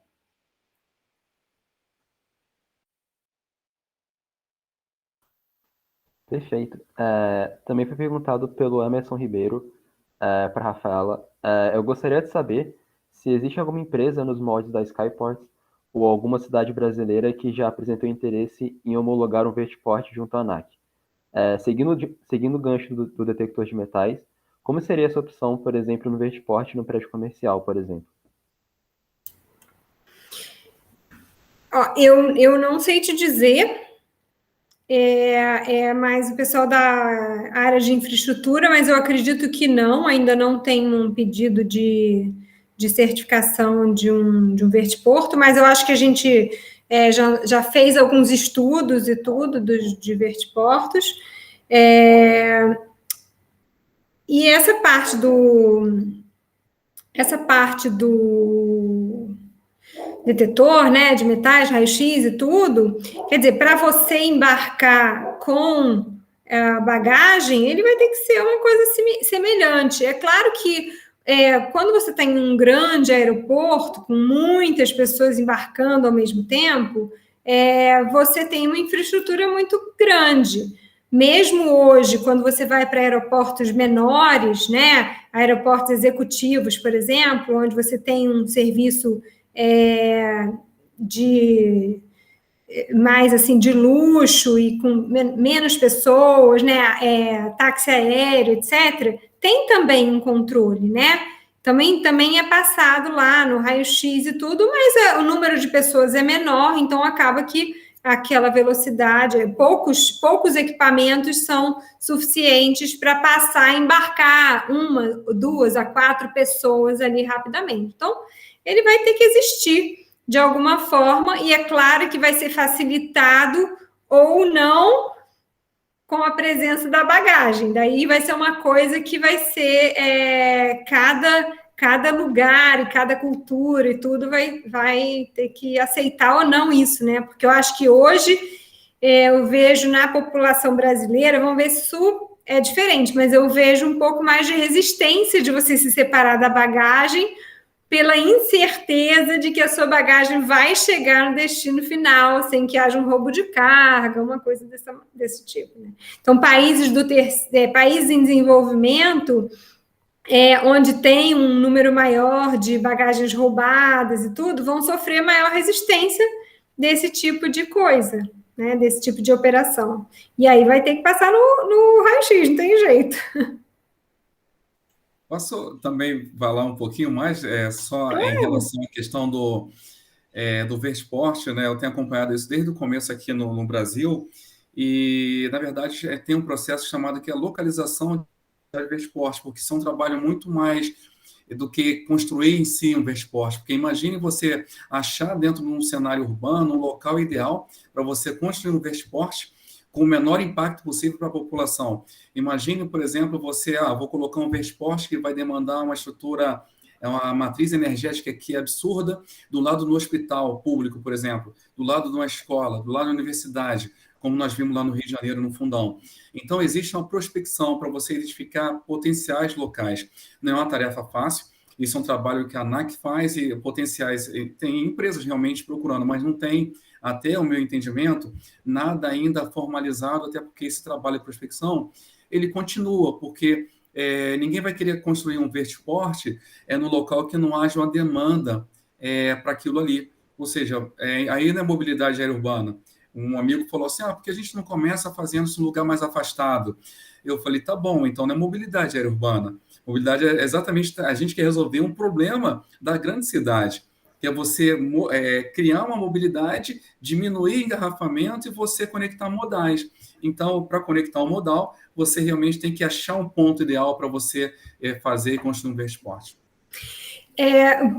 Muito interessante essa sua colocação, e eu vou trazer um outro exemplo aqui também do que está acontecendo no Japão. Então, hoje existe uma empresa japonesa chamada SkyDrive, que está desenvolvendo um eVTOL, e eles estão propondo utilizar os estacionamentos das Combines. Combine é uma loja de conveniência, e o Japão, ele é todo permeado, a cada, assim, vamos supor, a cada quarteirão tem pelo menos uma loja de conveniência. Então, eles vão usar uma infraestrutura já existente, porque a ocupação do espaço urbano deles já é assim, então eles vão usar uma característica presente no espaço urbano deles, e eles vão transformar os estacionamentos das Combines em Vertiporto. Então, isso dá uma capilaridade gigante dentro da cidade, porque eles já têm, com um pequeno investimento, eles vão transformar vários estacionamentos de loja de conveniência em Vertiporto. Rafaela, então, o nome Combine é o nome? Combine é o que eles chamam, são lojas de conveniência, eles têm 3 grandes redes, uma é a Family Mart, a outra é a 7-Eleven e a outra, eu esqueci o nome, mas são três grandes redes de lojas de conveniência que estão assim, se você bater no Google Maps, você vai ver a quantidade que tem dessas lojas, e eles vão usar, então, uma infraestrutura existente, separando parte do estacionamento dessas lojas para serem os vertiportos. Eles vão começar uma operação em Osaka. Então, usando já essa... Quer dizer, que eles vão ter que investir um pouco, né, um pouquinho, vamos dizer, para fazer a infraestrutura, mas os locais eles já definiram. Que bacana. É como se fosse uma Americanas Express. Sei. Que está pelo país inteiro, eles vão usar isso. Muito legal. Uma curiosidade aí.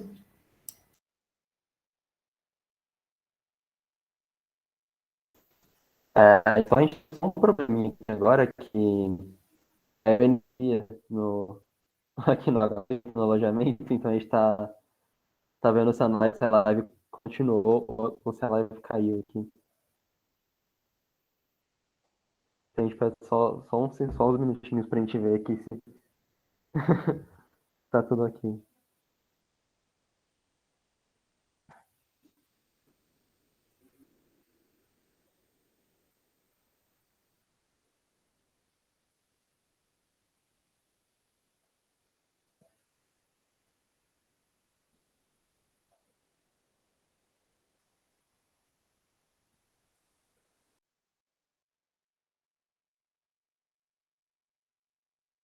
Eu acho que eu tomei um pouco seu tempo, né, Rafaela? Eu não vi aqui o relógio e só na apresentação full aqui, depois até no vídeo eu cortei para você não. Não, imagina, mas eu adorei a sua apresentação, Patrícia, e eu acho que, na verdade, encurtou a minha, porque você falou um monte de coisa e tudo, então facilitou o meu caminho. Tá bom. Não teve problema nenhum.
Só um instante que a gente está resolvendo aqui as panes.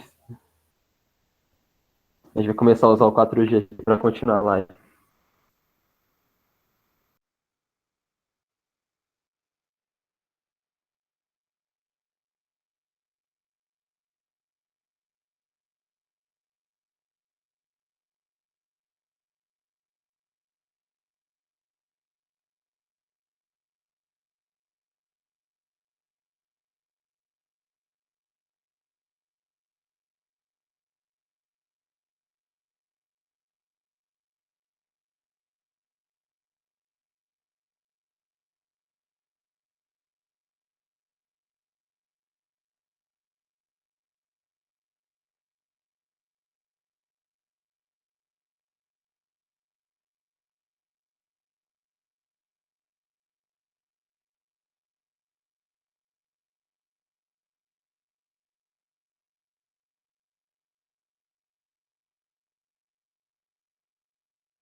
Ô, Patrício, você sabe se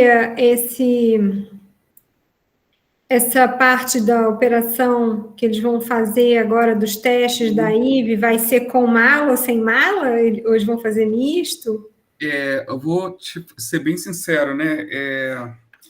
Eles devem fazer com mala e sem mala, mas eu vou dar esse insight que você deu, que eu achei bem interessante, porque a gente, quando estava discutindo, né, esse voo, né, a gente está querendo reproduzir a jornada do passageiro, né, e também do operador de frota. O foco ali não está sendo muito no espaço aéreo, por enquanto.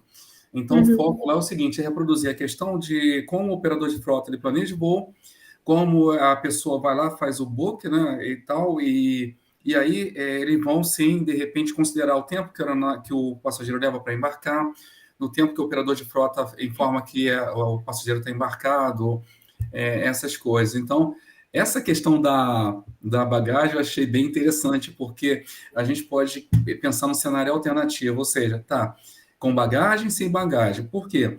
Imaginando o eVTOL, não o helicóptero, que não tem muita restrição, mas para o eVTOL isso vai ser muito sensível. E olha, vamos imaginar o seguinte, se um percentual desses passageiros que vão utilizar vão sair da Barra para o Galeão, se eles forem simplesmente embarcar para voo doméstico, até internacional, eles vão com bagagem. E não vão com a bagagemzinha aquela que você coloca 2 de 23 e uma mala de mão. Exatamente. Então, eu acho que isso é um fator a se considerar, até porque quando a gente fez há um tempo atrás, uma jornada com os usuários, 2018, 2019, nós pegamos insights de algumas pessoas lá na Embraer, na época, foi aberto, né, para pegar insights do pessoal potenciais usuários, porque a proposta do veículo da Hydra é ser ter acessibilidade, então até para pessoas com portadores de deficiência, alguma necessidade especial, você realmente conseguir embarcar essa pessoa de forma bem confortável. E nessa época, levantaram essa questão da bagagem pesada. Imagine eu viajando para o exterior, saindo da Barra ou de Jacarepaguá e coloco uma mala pesada no eVTOL. Aí já compromete o payload da aeronave, né, o PMD da aeronave, e como falou. Então, achei interessante o que você disse, e acho que é uma boa se considerar um cenário, com ou sem bagagem. Eu também acho, e eu acho que, na verdade, assim, é claro que tem essa questão da segurança da bagagem, propriamente dito, que eu acho que tem que ser relevante no Rio de Janeiro, né? Eu sou carioca, e eu sei que o negócio lá não é fácil. Então, é claro que você tem que garantir, né, a chegada da bagagem no destino final. Mas uma vez que você consegue garantir isso, é bom para todo mundo, porque você vai chegar no Barra Shopping sem mala, daí você pega um Uber, né? Você não precisa ter um Uber específico que vai caber a quantidade de malas, né, que você está levando. E quando você está com uma família, você multiplica isso, quer dizer, eu tenho 2 filhos, né? Então, uma viagem internacional de 4 são 8 malas de 24, mais 8 malas de mão. Mais 4 malas de mão. Você não cabe em lugar nenhum. Você precisa de uma van para te transportar, entendeu? Exato. É o meu caso também, com minhas 2 filhas aqui, esposa, num voo como esse aí, fica inviável. Fica inviável, exatamente. Então, você embarca e as malas chegam lá, né? Vão de, sei lá, vão de van, sei lá, vão de táxi, vão de outro jeito. A gente tem que abordar isso. Isso não seria problema para um outro voo, mas para uma aeronave que se propõe, a gente quer escalabilizar isso aí, realmente é um fator a ser considerado. E acelera muito o processo de todo mundo, do passageiro, né, e da aeronave. Com certeza. Oi, Matheus, aproveitamos... Dá uma olhada aqui. Sim, então, vou dizer para vocês, a gente tem problema de energia aqui, então a gente tentou usar o 4G, mas a live não quer abrir, e a bateria está acabando aqui também, então infelizmente a gente vai ter que encerrar. Sobraram algumas poucas perguntas, mas a gente vai ter que encerrar. Mas queria muito agradecer a presença de vocês, foi muito interessante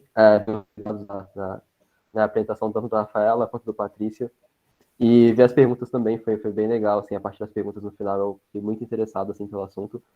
E também queria agradecer